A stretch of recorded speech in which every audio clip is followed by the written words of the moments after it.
You couldn't fight the force of gravity pulling you apart. Recognize the damage you've done. Family is more than just a word to be tossed about at your whim.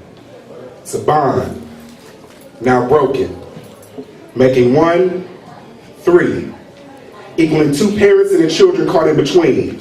Leaving your spouse isn't supposed to mean you divorce your children too. I've been asked, how do you find your way without guidance? I learned from my father not to be a victim of my upbringing. He copes with his childhood by shunning anything that resembles togetherness, ignoring the tug of his children at his heartstrings. Love has become his cancer. So his absence is like chemotherapy. To this day, his parenthood remains in remission, but your kids need you. Hold your daughter's hand. Take her on a date. How can she one day choose a man if she's never seen you be one? Raise your boys. Friend of the court payroll deductions do not give you the right to deduce yourselves from their lives. Be their shelter. Be my mother.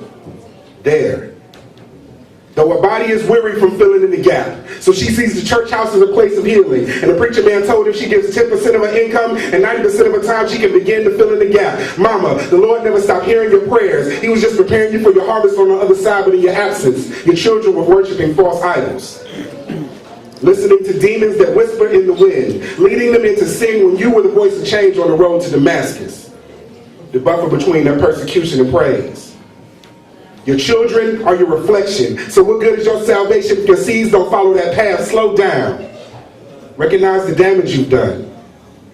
How can we be one if you're two? Spirits drifting apart, only addressing each other with venomous tongues, vilifying each other, helpless children caught in the middle, hands clasped like braided lariats in this tug of war, slowly losing hold of each other till we too are falling apart, to the point that even though our faces hold favorable features, we no longer resemble each other.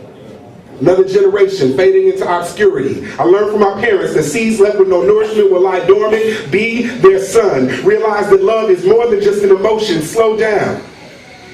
Recognize the damage you've done.